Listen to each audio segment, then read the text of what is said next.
dia, boa tarde, boa noite a todos os alunos da Trino Concursos que nos acompanham. Mais uma vez gostaria de agradecer a presença de vocês, né? Aqui quem transmite essa aula na data de hoje, né? Nessa presente data, que é o professor Silvio Soares, e é o professor que, né, acompanhará vocês aí nos concursos da vida, nos concursos, né, do sonho de cada um de vocês. E aqui nós estaremos, né, trabalhando na disciplina de Direito do Consumidor, que é uma disciplina bastante gostosa, uma disciplina interessante e muito cobrada hoje nas primeiras fases dos principais concursos em todo o território nacional. E neste módulo de hoje nós trouxemos, né, um tema bastante legal, bastante interessante, que está aí, né, pessoal, repercutindo bastante a nível nacional nos concursos, que é falarmos um pouquinho sobre ainda o sistema de proteção e defesa do consumidor, mas na modalidade onde nós trabalharemos um pouquinho sobre a situação dos bancos de cadastro, os famosos bancos de dados e cadastro dos consumidores. Um ponto bastante importante, primeiro porque nós observamos aí os concursos se vira lá batendo nessa teclinha, perguntando os prazos de inclusão, prazos de exclusão, quais são as principais súmulas que trabalham sobre este assunto. Então nós vamos vir aqui hoje, de uma forma bastante cautelosa, de uma forma bastante tranquila, estabelecer os principais pontos que eu quero que vocês carreguem para o dia da prova, certo, pessoal? Do seu concurso público, lá do Ministério Público, né? Então, aqui é interessante que tenhamos a possibilidade de guardar alguns pontos importantíssimos sobre o tema. O primeiro, pessoal, que eu falo sempre aos meus alunos para eles ficarem atentos, é analisar os artigos hoje que se deparam com o cadastro, o banco de dados, né, relativos ao consumidor, que é uma previsão estabelecida no artigo 43, caput, do nosso Código de Defesa do Consumidor, da nossa Lei 8.078 de 1990. Então, teve dúvidas, pessoal? Abra o artigo 43 e observe uma leitura bastante singela e simples que nós temos em relação a esse conteúdo. Mas muitas vezes algumas pinceladas, alguns apontamentos que muitas vezes não encontramos de forma explícita lá no artigo 43, mas hoje faz parte e são algumas orientações trazidas pelos nossos tribunais superiores. Bacana? Então, pessoal, primeiro ponto, quando nós falamos de órgãos de proteção ao crédito, quando nós falamos de bancos de inclusão de dados do consumidor, nós falamos, né, do SPC, do SCPC ou mesmo do Serasa Experidia. Quando nós abrimos o artigo 43, nessa seção, nós observamos lá esse detalhe do SPC/Serasa. Nós temos que tomar, pessoal, muito cuidado, ficarmos bastante atentos, que quando eu falo de SPC Serasa, não tratamos de um único órgão. Nós estamos trabalhando com órgãos distintos. De um lado, eu tenho o Serviço de Proteção ao Crédito, do outro lado, eu tenho o Serasa Experidia, né? São órgãos distintos, mas que cumprem com a mesma função. Então, hoje nós observamos que a partir do momento que você se encontra em um, com certeza você encontrará o seu CPF ou seu CNPJ incluso no outro, tá? Então, isso não tenha sombra de dúvidas que vai acontecer caso nós tenhamos a possibilidade de deixarmos de efetivar o pagamento das nossas dívidas.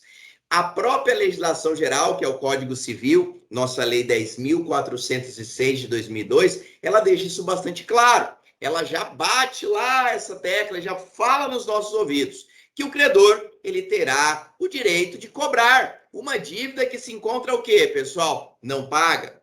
Mas nós temos que lembrar que toda dívida efetivamente cobrada, ela deve estar o quê? Nos parâmetros e limites, sem que esta cobrança se extrapole, sem que essa cobrança traga um excesso, que traga violência, que traga ameaça, que traga constrangimento. Por quê? Antes do artigo 43, o próprio artigo 42, ele já deixa isso bem claro. As cobranças de dívida de consumo. O fornecedor tem o direito de cobrar, o consumidor tem a obrigação de pagar. Mas lembre-se que esta cobrança, ela deve ter limites. Não pode expor ao ridículo, não pode trazer constrangimento, violência ou ameaça, sob pena deste fornecedor vir a se responsabilizar por este dano.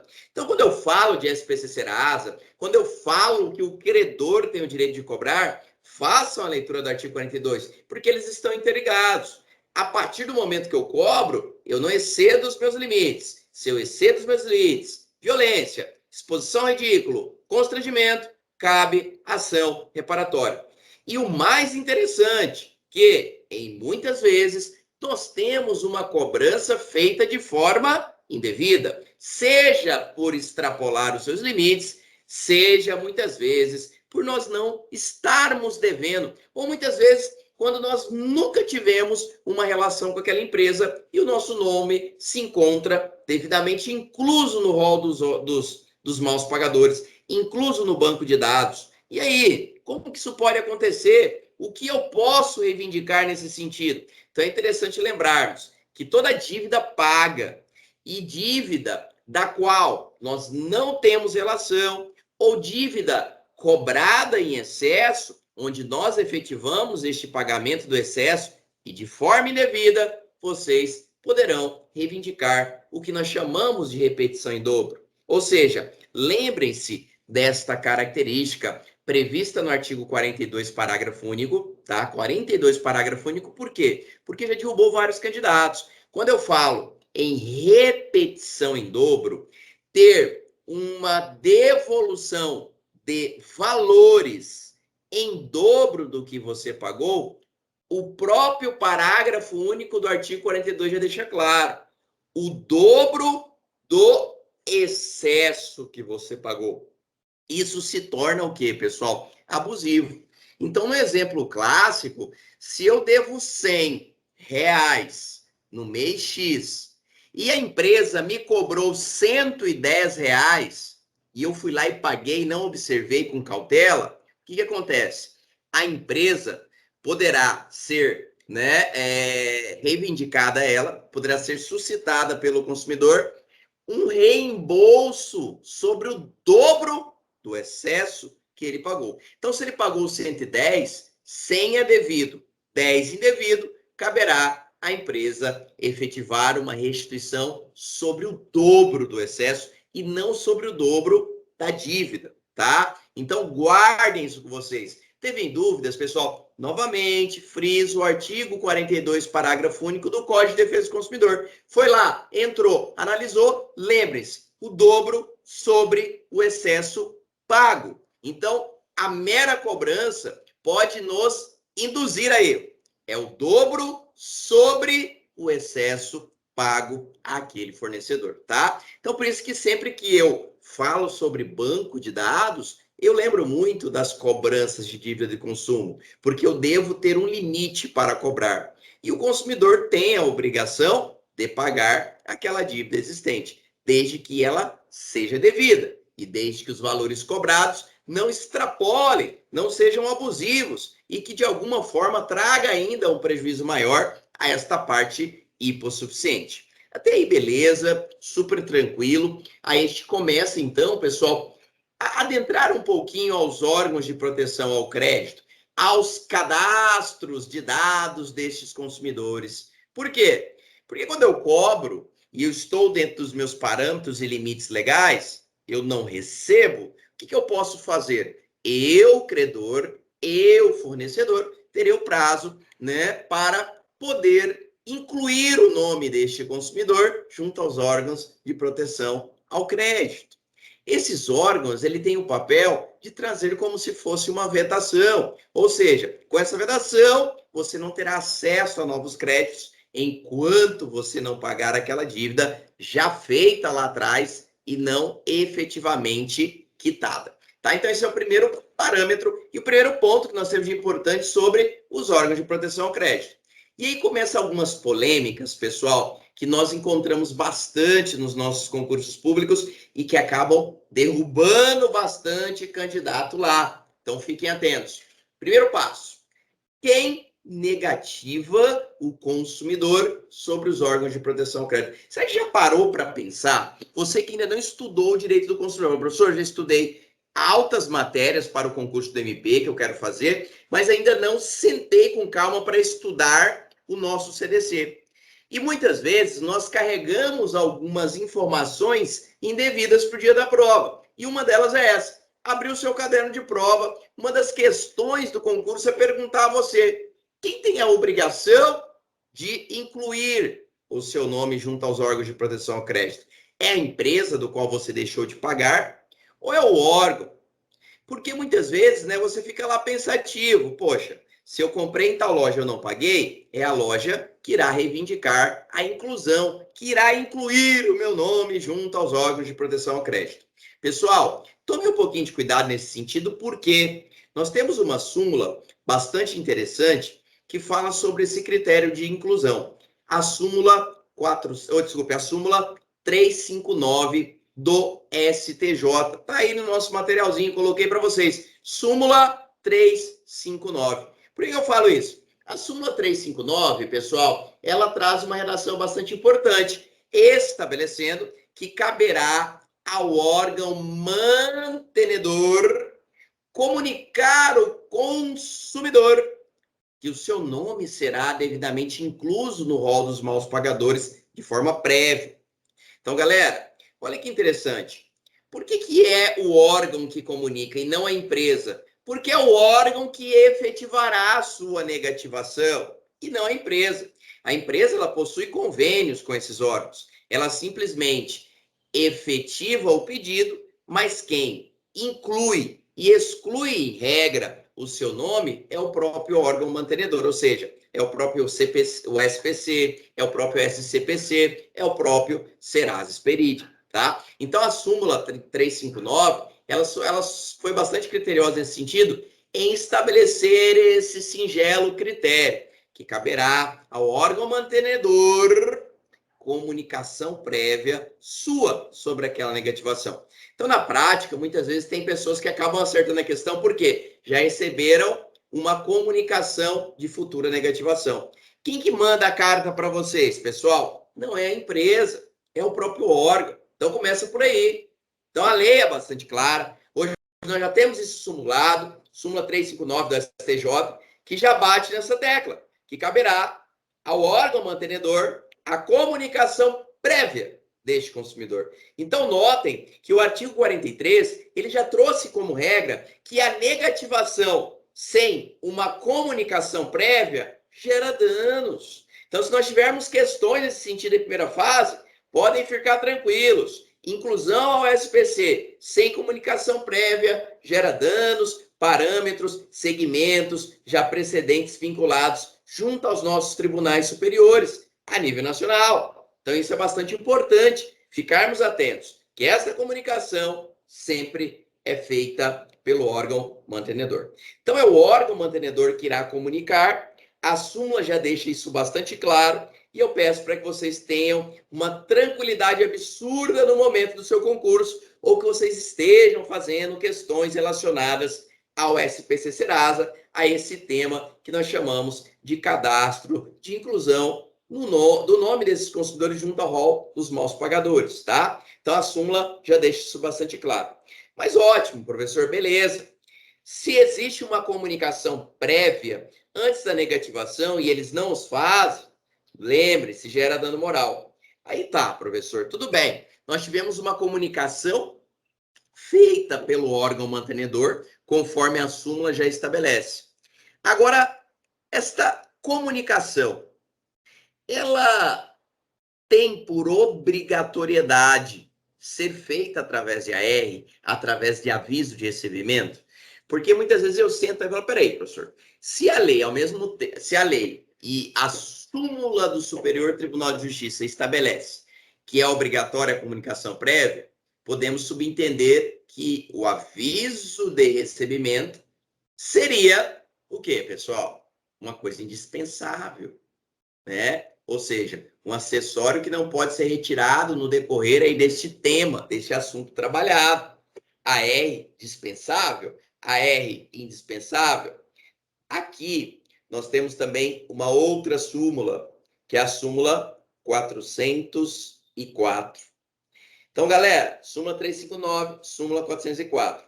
Uma trabalha de forma clara, precisa e legível, estabelecendo que nós teremos o órgão mantenedor do seu nome negativado como aquele que possui a obrigação de te comunicar previamente. Bacana?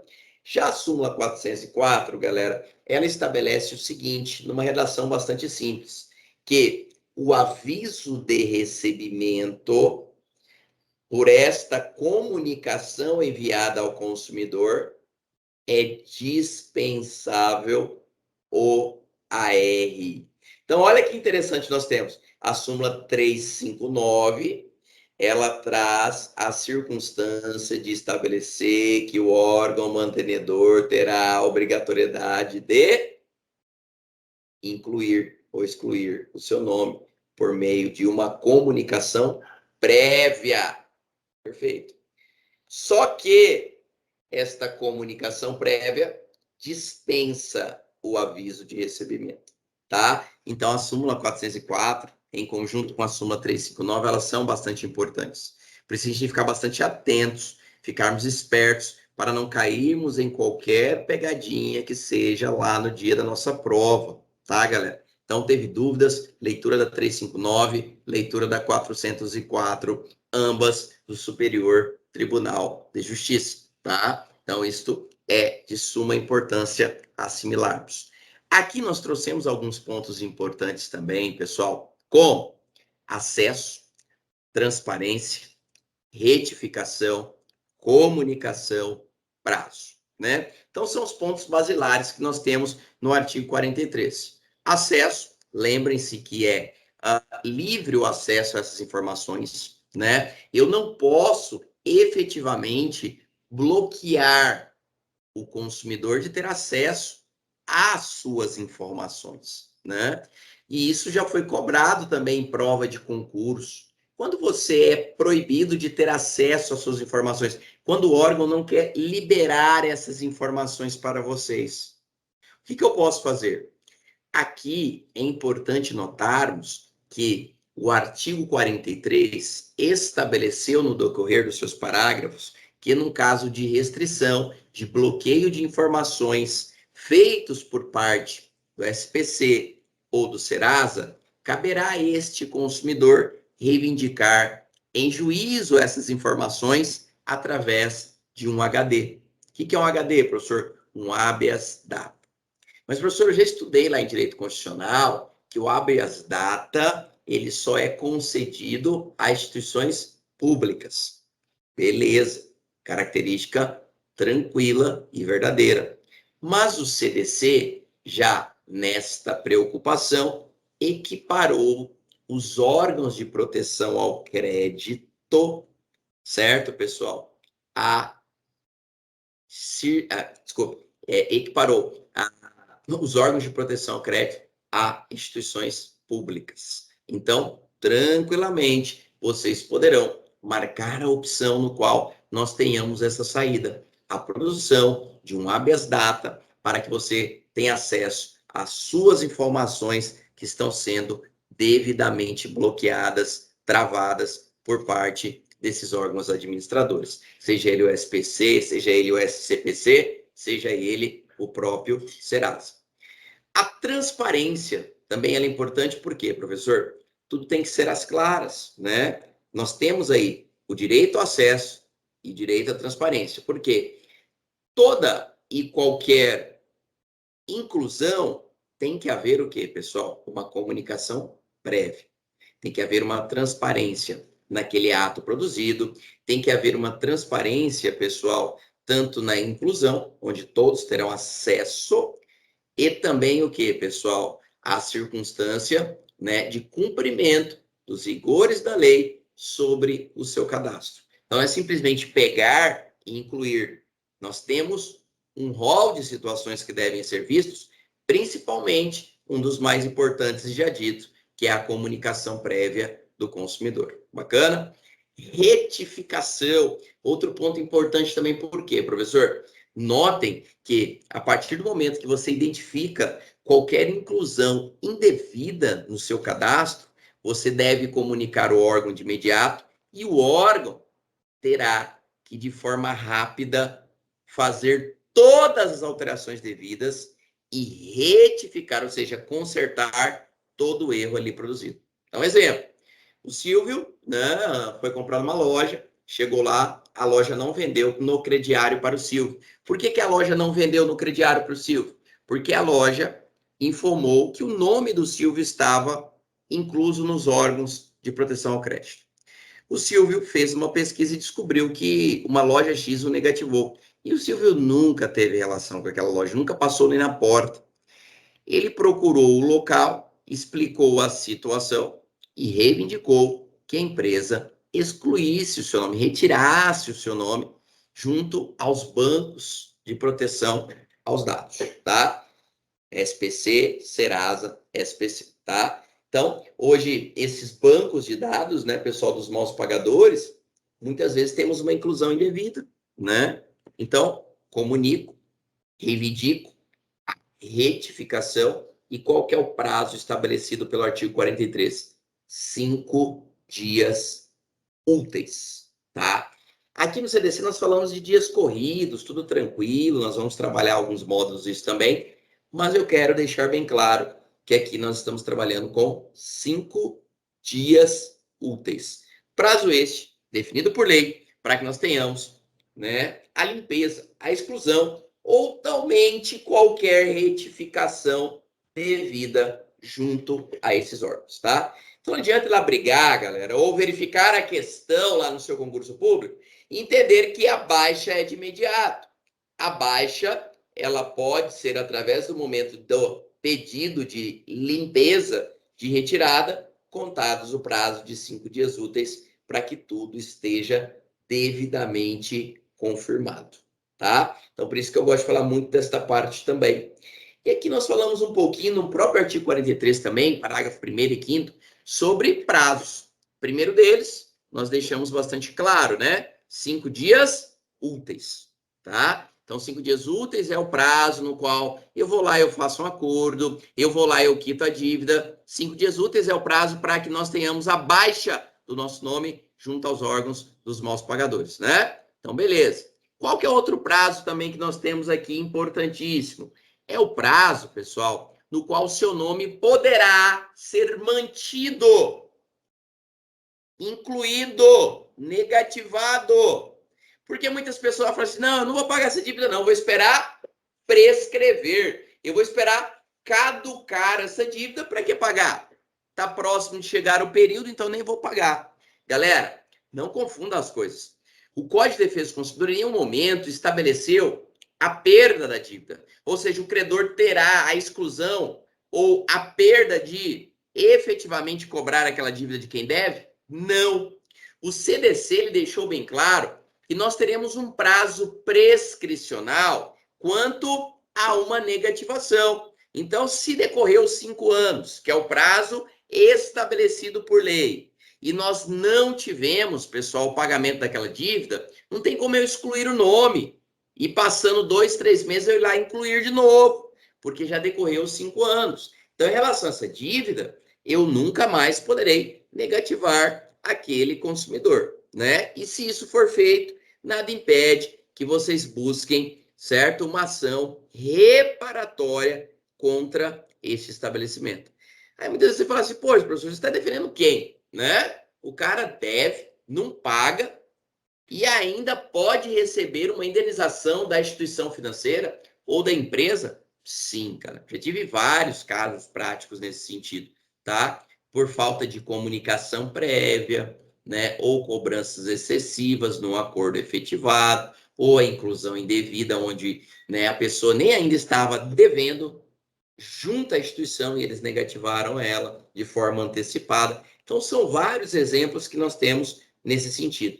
Então, de um lado, eu tenho 5 dias para a baixa, quanto ao sistema de quitação ou acordo junto à empresa, e do outro lado, nós temos o prazo de 5 anos, que é um prazo prescricional, tá? Então, prazo prescricional para manter o nome daquele consumidor devidamente negativado junto aos órgãos dos maus pagadores, tá? Então, isto é importantíssimo. Aqui também, pessoal, nós falamos de alguns parâmetros importantes junto ao SPC Serasa, como, por exemplo, a súmula 385, que é uma súmula muito utilizada nos nossos juizados especiais, digam-se de passagem, mas elas também, mas ela também pode ser cobrada no seu concurso público. A súmula 385, ela deixa um texto bastante simples falando o seguinte: não caberá aplicação de dano moral contra negativação indevida se a parte possuir negativações devidas pré-existentes. Traduz isso aí para nós, professor. Hoje, Banco X me negativou de forma indevida. Eu quero entrar com uma ação contra esse banco. Posso? Deve. Nós temos já no STJ, né? Já temos já este entendimento pacífico que não há necessidade de demonstrar o dano, o abalo, o constrangimento, a extensão da dor produzida por aquela negativação. Basta que nós tenhamos o quê, pessoal?